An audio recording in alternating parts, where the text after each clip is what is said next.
So here I have the bottom. So I'm going to start the bottom, pivot out, and come up. My zipper is down here. I'm going to pull it back up so it's up to the top. So again, I can know when I get close to the top, that's when I'll slide it out of the way. So now I don't need my pins because I have my fabric. However, I do want to make sure that I have my needle entering at the exact same point. So it's still on the seam line, but now it's wherever that cross stitch came over. I want it to look like a continuous stitch. So I lined it up. I'm going to do just a few stitches.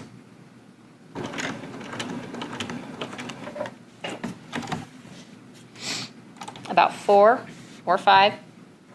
I have this lined up, so now I'm just going to continue all the way to the end, and then I'm going to rotate when I get there, making sure to move that zipper stop out of the way.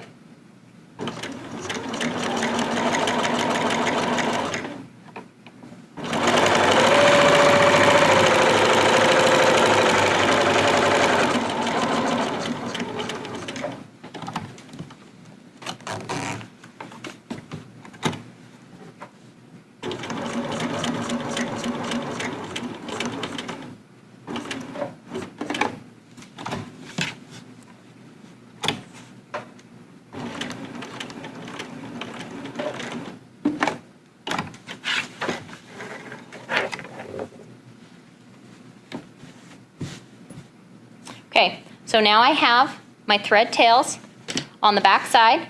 So here I have my 1/4 of an inch lap on either side, and I used a contrast thread so you could see, but it looks like it's showing up best on the black. And it should be straight, and I should have pivots at either corner.